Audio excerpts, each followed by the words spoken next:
We are going to study the situation. As a matter of fact, we have filed our petition in the tribunal as stated by law. And, we are not going to comment much on that matter, not because already in court, but I can assure you that justice will be done. For us in Ondo State, it is a battle we're ready to fight to the very end.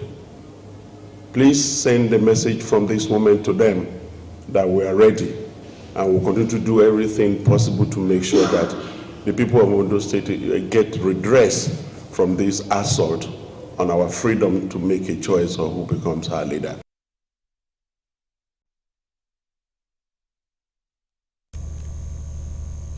The Vice President of Nigeria, Senator Kashim Shettima, has reassured Nigerian youth that President Bola Ahmed Tinubu's administration is dedicated to involving them in all levels of governance. Speaking at the grand finale of the 60th anniversary celebration of the National Youth Council of Nigeria, Shettima emphasized that youth inclusion in governance is a cornerstone of the current administration. Represented by his technical advisor on women and youth engagement, Hawa Liman, the Vice President highlighted that the Tinubu administration is the first to offer extensive opportunities to the nation's youth, underscoring the administration's strong belief in the aspirations of Nigerian youth. Dear young Nigerians, the opportunities before you are vast. You are part of a generation that has the tools, skills, and platforms to transform not only Nigeria but the world. The digital economy, the creative industries, and the entrepreneurial space are yours to dominate. This administration is committed to providing you with the resources and support needed to succeed. In his speech at the event, the Governor of Rivers State, Siminalayi Fubara, who was represented by the Chief of Staff of the Government House, Ehie Edison, expressed that his administration is deeply focused on youth development. God at this time has chosen to bless us with a youth as Governor of Rivers State. This is one man who has at every point shown that he believes in the values of the youth, the strength of youth, and gender equality. The governor is investing in programs and projects and policies. I charge Nigerian youths to look beyond what they call white-collar job, to focus on skills, and we should grow in technology to impact in our life. We should not wait again for government any longer. The federal government of Nigeria has recognized the importance of volunteerism and has vowed to provide a conducive environment for it to thrive. This acknowledgement comes as the country commemorates the 2024 Volunteers Day. According to the Deputy Director of the Nigerian National Volunteer Service, Office of the Secretary to the Government, Agodi Emmanuel, said the office serves as an institutional framework for managing and coordinating volunteers nationwide. He said the government recognition of volunteerism underscores its significance in driving Nigeria's development. According to him, volunteerism has been instrumental in addressing various socio-economic challenges such as poverty, education, and healthcare. Environment for volunteerism to thrive. We coordinate. The Nigerian National Volunteer Service is set up as an institutional framework that we manage and coordinate volunteerism in the country. So government have recognized volunteerism. Government have recognized the effort of volunteers in Nigeria towards development. The Youth Leadership and Engagement Specialist at VSO emphasized the significance of the event, highlighting its goal to illustrate the profound impact of volunteerism on future engagement and development. So this event tries to explain and explore the value of volunteerism in possible future engagement and future development for communities and countries. Volunteers and volunteerism in Nigeria is is for all. However, the government has been doing quite a lot in recent times. You all know there was a development of the National Volunteer Database. There's also a development of the National Blueprint, and we also have a development of the Inclusive Volunteering Policy. The voluntary uniformed men in the country have really helped the Nigerian security agency.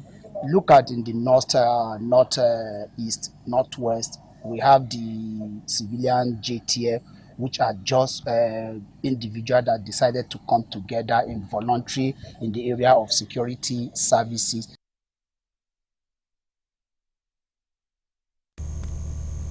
And I'll move over to the foreign desk for more news.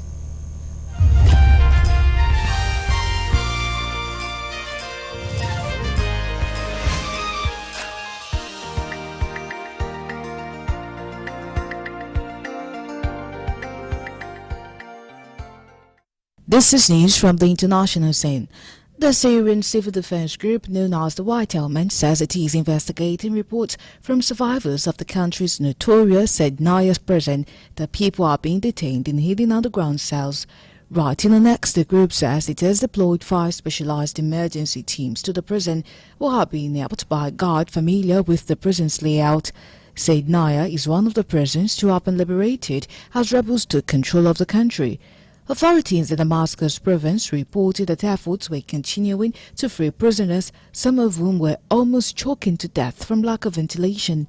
The Damascus countryside governorate has appealed on social media to former soldiers and prison workers in Bashir al-Assad's regime to provide the rebel forces with the codes to electronic underground doors.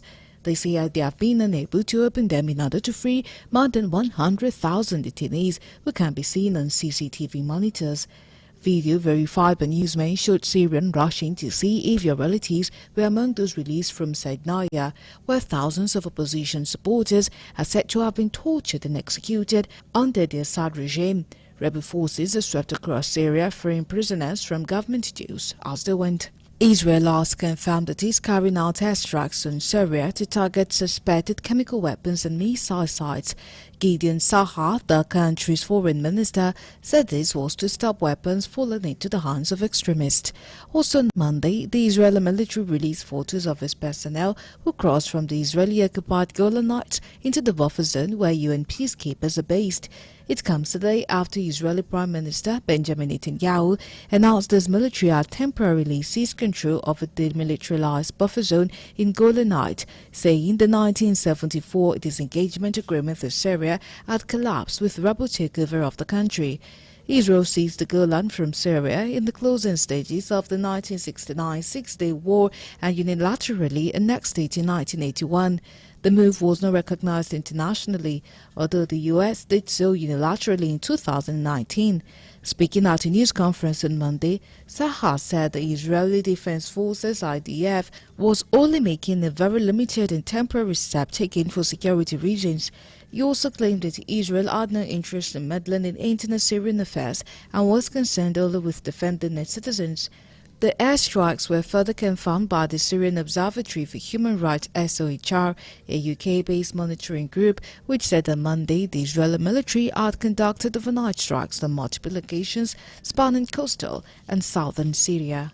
Police investigating the fatal shooting of a healthcare executive in New York City on the grounds in Georgia as they hunt for this fugitive killer. Brian Thompson of United Healthcare was shot several times last week in Midtown by a gunman who fled, apparently boarded the bus out of the city. Law enforcement sources told newsmen that officers have been dispatched to the southern state and to stop along the bus route. The search has entered its 5th day on Monday. The police have revealed neither a name nor a motive for the suspect, who was pictured several times on CCTV wearing a mask. Much of police activities have been focused on New York Central Park, which seems to have formed part of the gunman's escape route. The lake was trawled for a second day on Sunday, and a discarded backpack found nearby contained a jacket and some banknotes from the board game Monopoly, but no gun, sources told newsmen. Police believed he entered the park on a bike moments after the shooting, then caught a taxi after leaving the park on the Upper West Side. He has not been spotted on any camera leaving the station, so the presumption is that he made his escape by bus. It is the same way he arrived in the city 10 days before the shooting on a Greyhound bus that originated in Atlanta. Still on the international scene, Trump begins his second presidential term in January and assured newsmen he will issue a range of new executive orders. President-elect Donald Trump said he will look at pardons for those involved in the 2021 U.S. Capitol riot on his first day back in office next month. These people are living in hell, he told newsmen in his first broadcast network interview since winning November's election. The Republican also vowed to end automatic citizenship for anyone born in the country, but offered to work with Democrats to help some undocumented immigrants who were brought to the U.S. as children. In the wide-ranging sit-down, which was recorded on Friday, Trump promised to issue a lot of executive orders, including on immigration, energy, and the economy, after he's inaugurated on 20 January.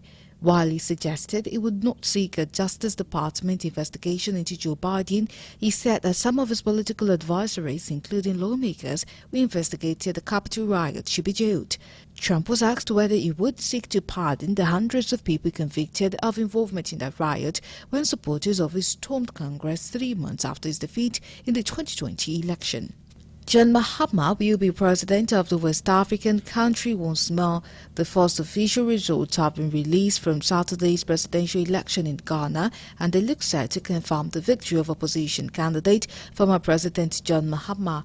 With results in from 12 of the country's 16 regions, Mahama has a strong lead of 61% against 38% for Vice President Mahamadou Bawumia. The Vice President has already accepted defeat and congratulated Mahama on his victory on Sunday, but there has been some frustration that it was taking so long to announce the official results. President Nana Akufo-Addo is stepping down after reaching the official limit of 2 terms in office.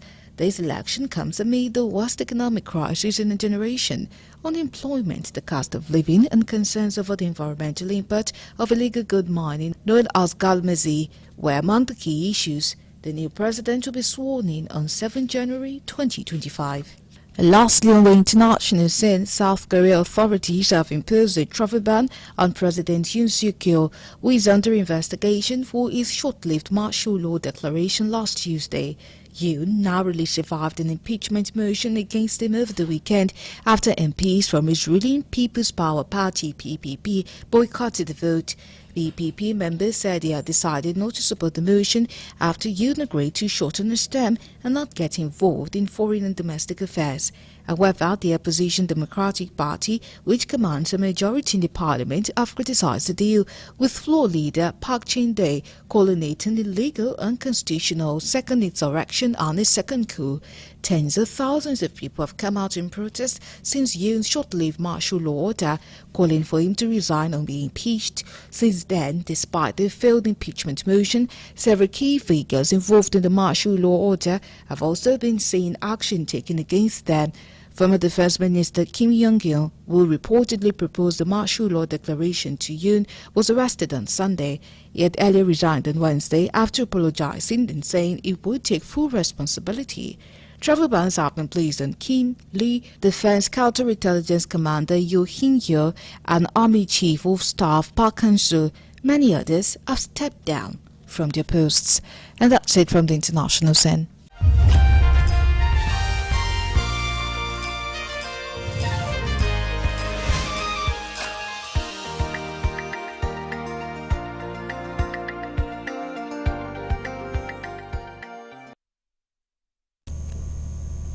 And up next is entertainment news.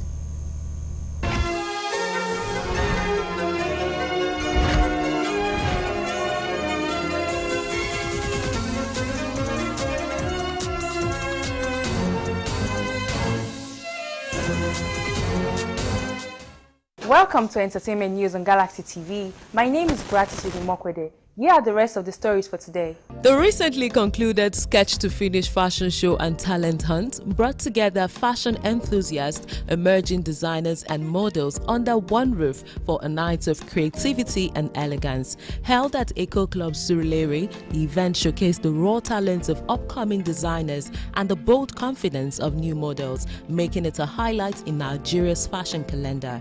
The event's panel of judges, consisting of prominent names in the fashion industry, spoke about what they are looking out for in the models. Okay, so today, first of all, I'm so excited to be here because this is like a dream come true for me, you know, having the first reality show that has to do with fashion. And then aside that, today, I'm here to see the creative minds and what they've come up with, you know. I want to see the beauty that we have in fashion, because for me to actually come up with creating stuffs with Ashoke, it's because I've actually that determination to do that. I know a lot of people telling me when I started, like, why do you want to do Ashoke? No one is going to buy from you. But Still Love Africa is a brand today that people really want to see what we have, you know. So I really want to see what they have, and then I want to see that very person that is going to be a household brand from this event. Be all together. That is the point I'm coming from today. How you are able to choose your fabrics, how you are able to finish properly, how you are able to create proper fittings, and of course your perfect color combination to be able to suit the audience that will buy your products.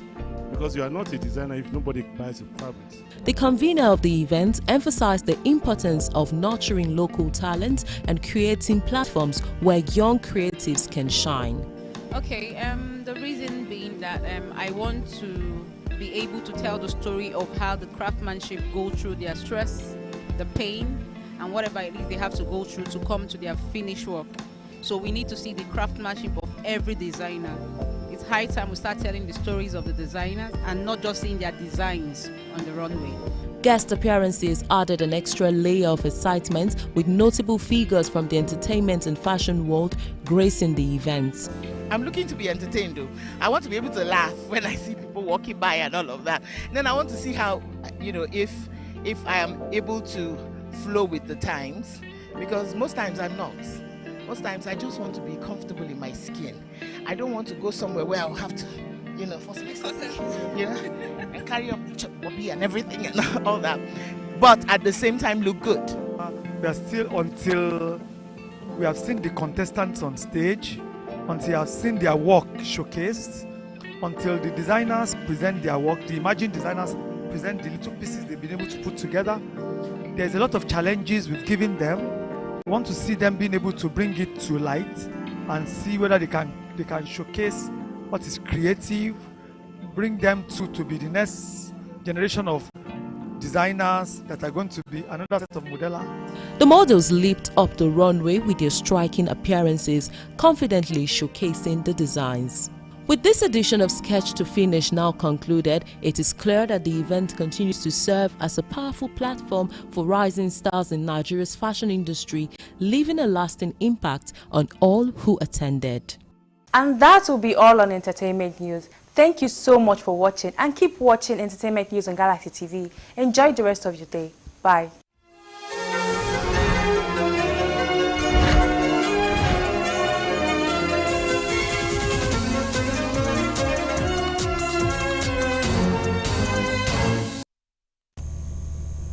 And that's all we have on Galaxy Primetime News. Thank you so much for being a part of the news. My name is Nenwara Gimazaka.